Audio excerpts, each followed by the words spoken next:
নমস্কার, কেমন আছেন আপনারা সবাই? আমার নতুন একটা ভিডিওতে আপনাদের সকলকে স্বাগত জানাই। আজকে একটা রেড ভেলভেট কেকের ডেকোরেশনের টিউটোরিয়াল আপনাদের সঙ্গে শেয়ার করব। রেড ভেলভেট কেকের রেসিপিটা আপনারা অনেকেই জানতে চেয়েছেন। পরবর্তী ভিডিওতে আপনাদের সঙ্গে এই কেকের রেসিপিটা অবশ্যই শেয়ার করব। এখন রেড ভেলভেট কেকটাকে আমি 3 ভাগে ভাগ করে নিচ্ছি। বরাবর 1 পাউন্ডের কেকগুলোকে আমি 3টে স্লাইসেই ভাগ করে থাকি।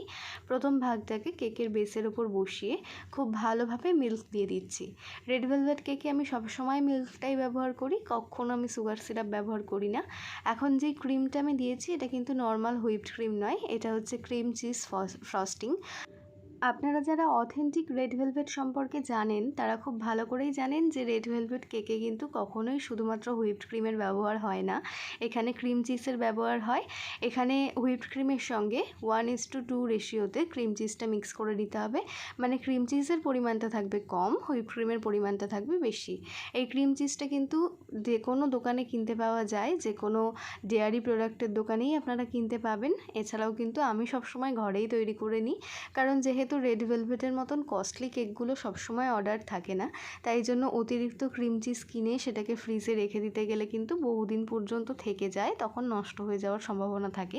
তাই জন্য যখন রেড ভেলভেট কেকের অর্ডার থাকে আমি তখন অবশ্যই ক্রিম চিজটা বাড়িতেই তৈরি করে নিই।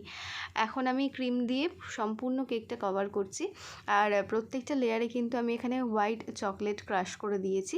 রেড ভেলভেটের সাথে হোয়াইট চকলেটের কম্বিনেশনটা ভীষণই ভালো লাগে, তবে যদি ক্লায়েন্টের অনুমতি না থাকে সেই ক্ষেত্রে না দেওয়াটাই ভালো, কারণ হোয়াইট চকলেট যেহেতু একটু অতিরিক্ত মিষ্টি হয়, অনেকেই সেটা পছন্দ করেন না। তবে আমি ব্যবহার করেছি এবং আমার নিজের ক্ষেত্রে, নিজের ক্লায়েন্টদের ক্ষেত্রে আমার এটার ফিডব্যাক খুবই ভালো, তাই জন্য আমি ইউজ করি। এখন কেকটাকে খুব ভালোভাবে আমি ফ্রস্টিং করে নিয়ে একটা স্পুনের যে ডিজাইনটা হয়, প্যাটার্নটা হয়, সেটা উপর দিয়ে করে দিচ্ছি। সেম প্যাটার্নটা আমি কেকের বডিতেও করেছিলাম, কিন্তু আফটার রেজাল্ট আমার দেখতে খুব একটা ভালো লাগছিল না, তাই জন্য ব্রাশের যে প্যাটার্নটা করা যায় সেটা করলাম। এটা খুব সহজেই করা যায়, যারা বিগিনার্স ট্রাই করে দেখবেন, আপনাদের কিন্তু ফিনিশিং নিয়ে খুব একটা চিন্তা করতে হবে না। এখন এই যে পার্লসগুলো হয়, যেগুলো প্রায় 3খানা শেপ একসঙ্গে থাকে, এই পার্ল দিয়ে পুরো কেকটা ডেকোরেশন করে নিচ্ছি। কেকটা ভীষণ সিম্পল একটা কেক ছিল, কিন্তু সিম্পলের মধ্যে এত বেশি গর্জিয়াস লাগছিল কেকটা দেখতে, আমার নিজেরই ভীষণ পছন্দ হয়েছিল কেকটা তৈরি হওয়ার পর। আপনাদের কেমন লাগলো অবশ্যই কমেন্ট করে জানাবেন। আর এখন আমি সাইড দিয়ে যে এডিবল গোল্ডেন লিফ হয় সেই লিফগুলো দিয়ে দিচ্ছি। এটা দিতে একটু কষ্ট হয়, কারণ একটু সময় লাগে, তবুও একটু ধৈর্য ধরে করে দিতে হবে। হোয়াইটের সঙ্গে গোল্ডেনের কম্বিনেশন কিন্তু বরাবরই ভীষণ সুন্দর লাগে।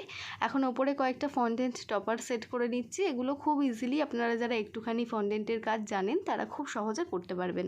রেড ভেলভেট কিন্তু আমি সবসময় অথেন্টিকভাবেই তৈরি করে থাকি, তাই এর টেস্ট কিন্তু ভ্যানিলা কেকের থেকে সম্পূর্ণই আলাদা।